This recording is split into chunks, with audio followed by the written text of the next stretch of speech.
Pada waktu Otto dan Gessler pakai kode kunci yang pas, mereka injak tanah ini dalam nama Tuhan, maka pintu terbuka.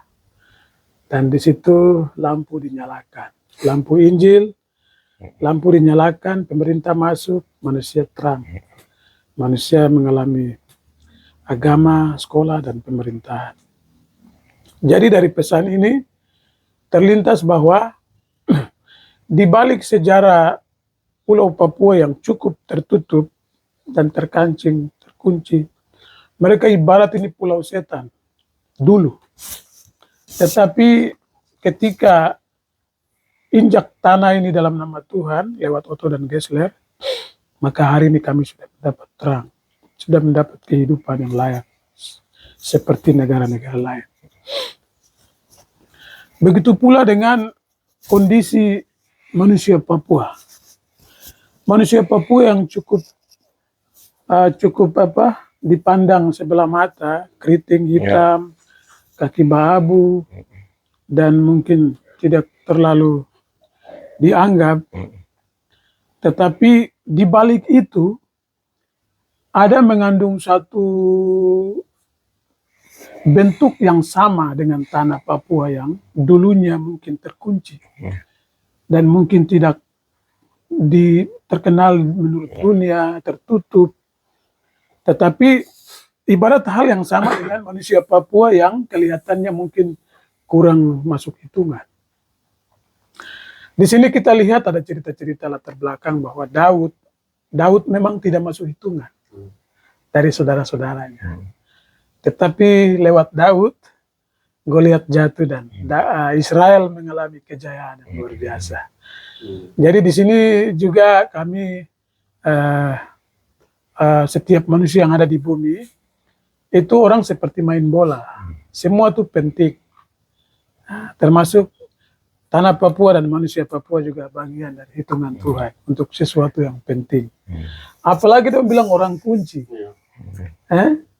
Daud kan orang kunci, semua ini sudah tidak masuk hitungan.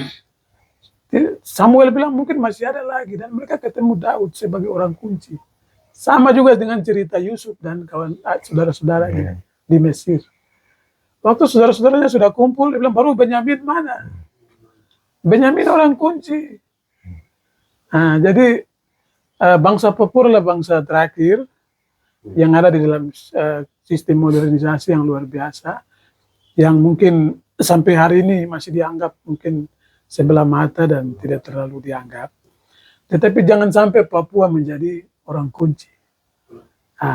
Tetapi bukan berarti Papua ini lebih istimewa dari yang lain atau yang lain lebih istimewa dari Papua, tidak. Orang main bola tuh back, gelandang, striker, apa semua ini penting. Gawang juga penting. Jadi anggota tubuh juga begitu. Tangan, kaki, mata, semua ini saling mendukung. Hanya kita lihat kita punya peranan masing-masing di zaman dan waktu yang berbeda. Dan mungkin sekarang ini sudah waktunya untuk bangsa Papua, dia harus memainkan peranannya. Begitu. Jadi di saat semua negara mengalami tuntutan krisis, krismon, dan tuntutan ekonomi, pangan dunia, dan lain-lain, hutan-hutan Papua mendapat mendapat incaran yang luar biasa. Mungkin juga ada beberapa sistem yang regulasi dan lain-lain yang belum diatur, tapi karena tuntutan zaman, waktu, timing, dan lain-lain, sehingga mungkin kadang masuk tuh nanti baru urus suratnya dari belakang dan lain-lain, sehingga yang pusing adalah ketua marga. Tapi tidak apa-apa, itu semua baik. Intinya adalah kehidupan bersama dan kita semua harus saling menghargai. Jadi pesan di sini bahwa kita saling menghargai, jangan anggap remeh satu dan lain, bahwa di balik hitam, keriting, kaki babu. Di sini nih mungkin kita juga harus mengerti bahwa waktunya untuk mereka ini menjadi penting untuk dunia. Karena kita tahu pangan yang sedang beroperasi sekarang ini disambungkan langsung dengan global. Papua memenuhi standar dan masuk hitungan untuk sumbangsi bagi globalisasi ini, coba. untuk menyeimbangkan Indonesia masuk di dalam taraf sistem. Sistem yang globalisasi akan bangun ini Indonesia mau tetap masuk dalam hitungan, berarti Papua hutan-hutan harus jadi korban. Dan ini juga untuk mendapatkan setiap identitas seorang manusia Papua akan masuk di dalam sistem digital untuk mendapat kesejahteraan hidup. Untuk kesejahteraan hidup.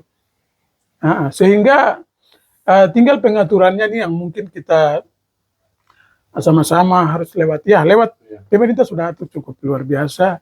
Yang penting didiskusikan secara baik, duduk bicara baik, dan juga harus ada keterbukaan.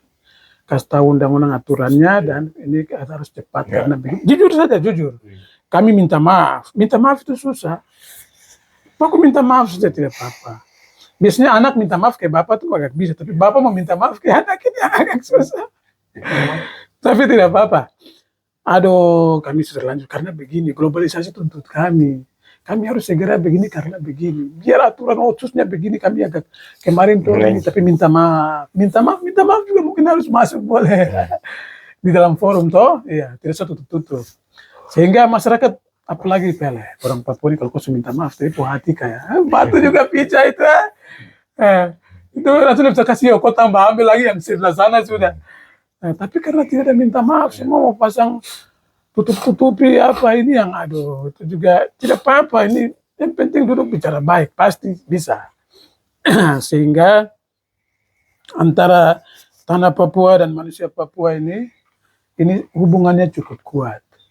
Jadi di dalam mengatur tanah Papua, jangan lupa manusia Papuanya. Kalau satu yang kita utamakan dan kita sepelekan yang satu, tetap dia tidak seimbang. Nanti ada demo, nanti ada ribut. Tapi coba dua-duanya diangkat bersama-sama. Pasti dia aman-aman. Iya, tidak akan demo. Pasti aman saja. Ini yang menjadi mungkin pesan sama-sama buat kita. Di balik diskusi-diskusi, mungkin ketidakpuasan, di situ kan pasti ujungnya ada diskusi.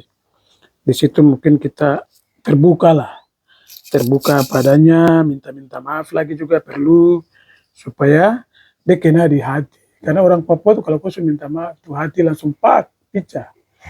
Nah, sudah, oh iya sudah, gitu.